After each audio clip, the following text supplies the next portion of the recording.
Hello అందరికీ. ఇవాళ బండి స్టైల్ నూడిల్స్, అది కూడా చికెన్ ఎగ్ నూడిల్స్ ఎలా చేయాలో ప్రాసెస్ చెప్పేస్తాను, వచ్చేయండి. ముందుగా చికెన్ తీసుకుని దాంట్లో ఉప్పు, పసుపు, కారం, అల్లం వెల్లుల్లి పేస్ట్, కార్న్ఫ్లవర్, అలాగే కొంచెం గరం మసాలా వేసుకుని ముందుగానే మ్యాగ్నేట్ చేసుకుని పక్కన పెట్టుకోవాలి. ఇలా మ్యాగ్నేట్ చేసుకుని పక్కన పెట్టుకుని ఫ్రై చేసుకుంటే కనుక పీస్ అనేది చాలా టేస్ట్గా ఉంటుందన్నమాట. ఇలా ముందుగానే మ్యాగ్నేట్ చేసి పక్కన పెట్టేసుకోవాలి. అన్నీ వేసుకొని మసాలాలన్నీ వేసుకుని బాగా చికెన్ని బాగా కలుపుకోవాలన్నమాట. అంటే ఈ మసాలాలంతా కూడా ఆ ముక్కకు పట్టేలాగా బాగా మిక్స్ చేసుకుని ఒక లిడ్ క్లోజ్ చేసుకుని మనం పక్కన పెట్టేసుకోవాలి. నూడిల్స్ చేసే ముందే ఇది మ్యాగ్నేట్ చేసుకుని పెట్టేసుకుని పక్కన పెట్టేసుకున్న తర్వాత నూడిల్స్ ప్రాసెస్లో చేసుకోవాలి. ఇక్కడ నేను మ్యాగ్నేట్ చేసేసి దీన్ని పక్కన పెట్టేసుకుని కాసేపు రెస్ట్ ఇచ్చేసాను. ఇప్పుడు గ్యాస్ ఆన్ చేసుకుని దాంట్లో గ్యాస్ మీద కడాయి పెట్టుకుని దాంట్లో సరిపడినంత ఆయిల్ వేసుకుని మనం ముందుగా మ్యాగ్నేట్ చేసుకున్న చికెన్ ఏం చేయాలంటే దీంట్లో వేసేసి ఫ్రై చేసుకోవాలన్నమాట. అంటే రెడ్ కలర్ వచ్చేంత వరకు, పీస్ అంతా బాగా కుక్ అయ్యేంత వరకు కూడా ఫ్రై చేసుకోవాలి. ఈ లోపల పక్కన ఇంకో గ్యాస్ వెలిగించుకుని ఒక పెద్ద గిన్నె పెట్టుకుని దాని నిండా వాటర్ పోసుకుని దాంట్లో సాల్ట్, కొంచెం ఆయిల్ వేసుకుని పెట్టుకోవాలి. ఇక్కడ నాకు చికెన్ కూడా ఫ్రై అయిపోయింది. చూసారా ఎంత బాగుందో చికెన్ అనేది. చాలా టెంప్టింగ్గా అనిపించింది, తినేయాలనిపించింది. ఒక 2 పీసెస్ కూడా తినేసాను నేను. కూరగాయలు అనేది కట్ చేసి పెట్టుకోవాలి. క్యాప్సికమ్, క్యారెట్, ఆనియన్, పచ్చిమిర్చి తీసుకున్నాను నేను. ఇవి కట్ చేసి పెట్టుకున్నాను అనమాట. అలాగే ఇక్కడ వాటర్ అనేది బాయిల్ అయిపోయింది. ఇప్పుడు నేను నూడిల్స్ని దాంట్లో వేసేసి ఒకసారి తిప్పేసుకుని కాసేపు అలా ఉంచేస్తున్నాను. ఒక 5-10 మినిట్స్లో అవి కుక్ అయిపోతాయి. ఎంతవరకు అంటే ఒక 80% మాత్రమే కుక్ అవ్వాలి. కంప్లీట్గా కుక్ అవ్వద్దు. కంప్లీట్గా కుక్ అవుతే ఏమవుతుందంటే ప్యాన్లో వేసి ఫ్రై చేసినప్పుడు మనకి చివిడిపోయినట్టు అయిపోతుంది. అలా కాకుండా ఒక 80% కుక్ అవుతే సరిపోతుంది నూడిల్స్ అనేవి. ఇప్పుడు గ్యాస్ ఆన్ చేసి నూడిల్స్ ప్యాన్ పెట్టుకోవాలి. నూడిల్స్ ప్యాన్ చూసారా భలే ఉంది. ఇది స్ట్రీట్ స్టైల్ నూడిల్స్ ప్యాన్ లాగా ఉంటుంది. నాకు చాలా ఇష్టం, నేను కొనుక్కున్నాను దీన్ని. దీంట్లో ఆయిల్ పోసుకొని తర్వాత దీంట్లో 4 ఎగ్స్ వేసుకున్నాను.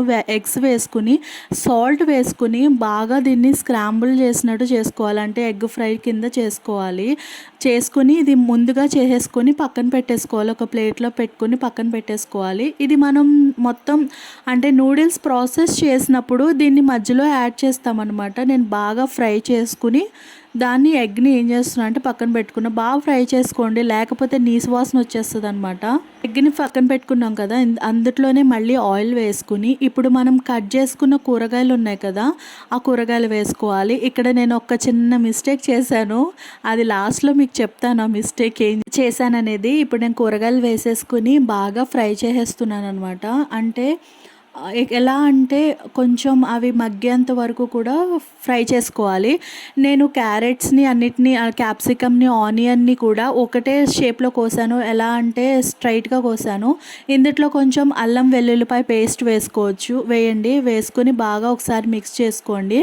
మిక్స్ చేసుకున్న తర్వాత అంటే బాగా ఫ్రై, పచ్చివాసన అంతా పోయేంత వరకు కూడా బాగా ఫ్రై చేసుకోండి ఆ కూరగాయలన్నిటిని.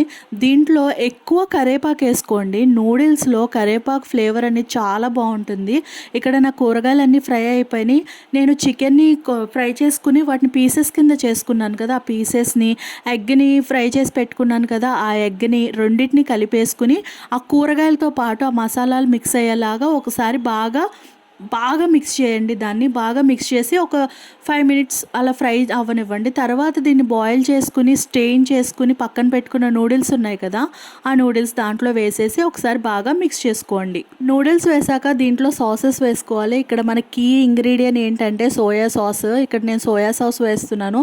సోయా సాస్ వేసుకోకుండా కూడా మనం నూడిల్స్ చేసుకోవచ్చు. అది వైట్ నూడిల్స్ లాగా ఉంటుంది. మనం పెప్పర్ పౌడర్ ఎక్కువ వేసుకుని చేసుకుంటాం, కానీ సోయా సాస్ వేస్తున్నాను నేను. అలాగే కొంచెం 1/2 టీ స్పూన్ వెనిగర్ వేసుకున్నాను. తర్వాత టమాటో సాస్ వేసుకున్నాను. తర్వాత దీంట్లోకి కొంచెం చికెన్ మసాలా పౌడర్ వేసుకున్నా. అంటే ఏదైనా గరం మసాలా వేసుకోవచ్చు, బట్ నాకు నూడిల్స్లో చికెన్ మసాలా ఆ మసాలా వేస్తే ఆ ఫ్లేవర్ అనేది చాలా బాగా అనిపిస్తుంది. సో నేను చికెన్ మసాలా పౌడర్ వేసుకున్నాను. అలాగే వైట్ పెప్పర్ పౌడర్ కూడా వేసుకున్నాను. వేసుకుని బాగా మిక్స్ చేసుకోవాలి. అంటే 2 గరిటెలతో పట్టుకొని బాగా మిక్స్ చేసుకోవాలి. ఎలా పడితే అలా మిక్స్ చేయకండి. నూడిల్స్ మిక్స్ చేసే దాన్ని బట్టే అవి విరగకుండా ఉంటుంది. చూసారా ఇక్కడ నేను 2 సైడ్స్ అలా కింద నుండి పైకి అలా నూడిల్స్ ఎత్తుతా ఉన్నానన్నమాట. అలాగా చేస్తూ ఒక 5 మినిట్స్లో మనకి ఏమవుతుందంటే నూడిల్స్ అనేవి రెడీ అయిపోతాయి. అలాగే తినేయడమే. ఇంకోటి ఏంటంటే ఇందుట్లో నేను చేసిన మిస్టేక్ ఏంటంటే నేను వీడియో తీస్తూ ఆయిల్ అనేది కూరగాయలు వేసే ముందు ఆయిల్ అనేది ఎక్కువ వేసేసాను. సో తర్వాత నాకు తెలిసింది. తర్వాత దాన్ని పైన స్పూన్ తోటి తీసేసానండి. అంతే అండి, మన స్ట్రీట్ స్టైల్ నూడిల్స్ అనేవి రెడీ అయిపోయాయి. దీన్ని ప్లేట్లో సర్వ్ చేసుకుని ఆనియన్స్ వేసుకుని సాస్ వేసుకుని తింటే నోట్లో బ్లాస్టే.